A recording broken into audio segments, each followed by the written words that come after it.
It doesn't matter how great your ideas are or how much you want to be a writer if you can't get your butt on the chair and actually get on with your writing. So here I'm going to share with you a really simple technique that's going to help you develop a practice to regularly get your butt on that chair.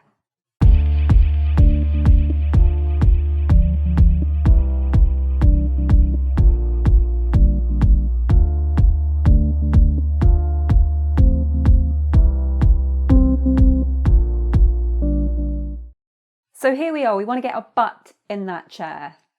I have so many writers that I work with, and they often say the same thing, which is actually once I do sit down and start writing, it's okay.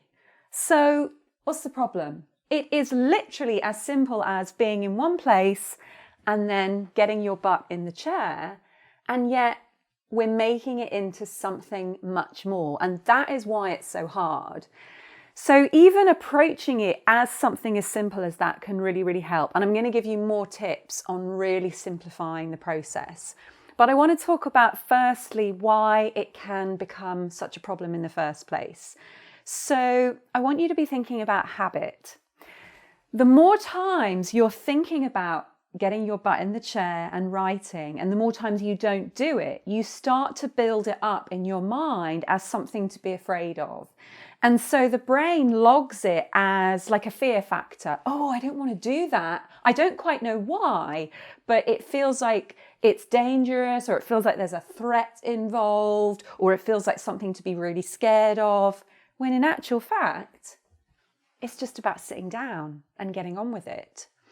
So here's where we start to turn it into a very simple practice. And then we start to build up a new habit, because there is that habit of, I don't know why, but there's something to be afraid of, or I don't know why, but I've got to resist this. So we absolutely lower that expectation.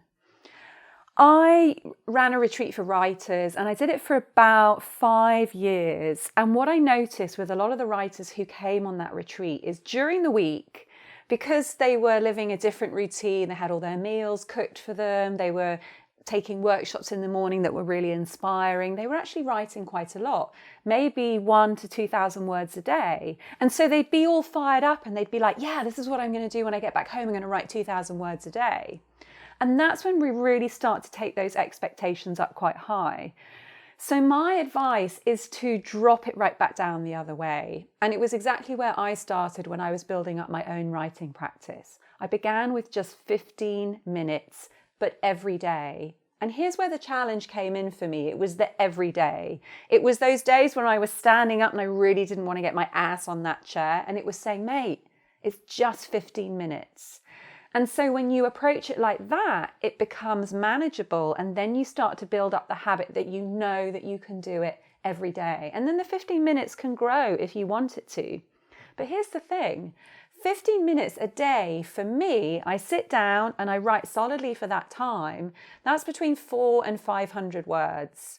So let's take the average. Let's take 450 over 365 days over the year. That's around 160,000 words. That's 2 novels in a year, just 15 minutes a day. And so we're talking about accumulating words, and there's really no other way to write a book other than to accumulate words and to develop a regular writing practice. So that simple approach, just get your butt on the chair seat and do it by saying, I'm only asking 15 minutes of you right now. And those 15 minutes can be anything. And I really encourage that. So it's not like you've got 15 minutes, so you've got to come up with something really absolutely fantastic. It's like you've got 15 minutes. Start with a word prompt, start with an image on Google Images, or you can take a paragraph or a line from a poem and use that as a jumping off point.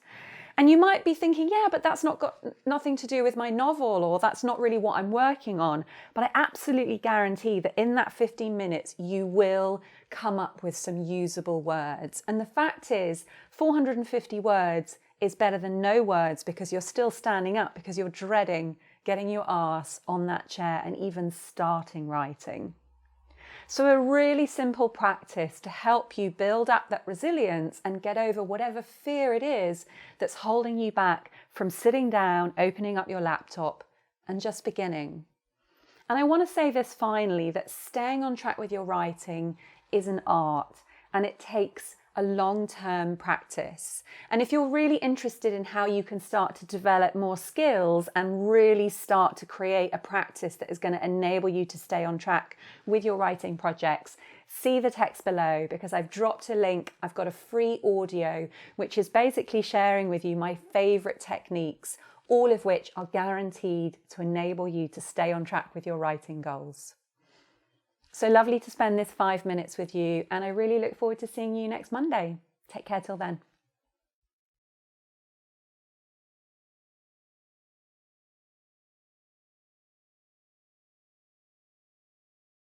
It's 2019 and you still haven't written your novel.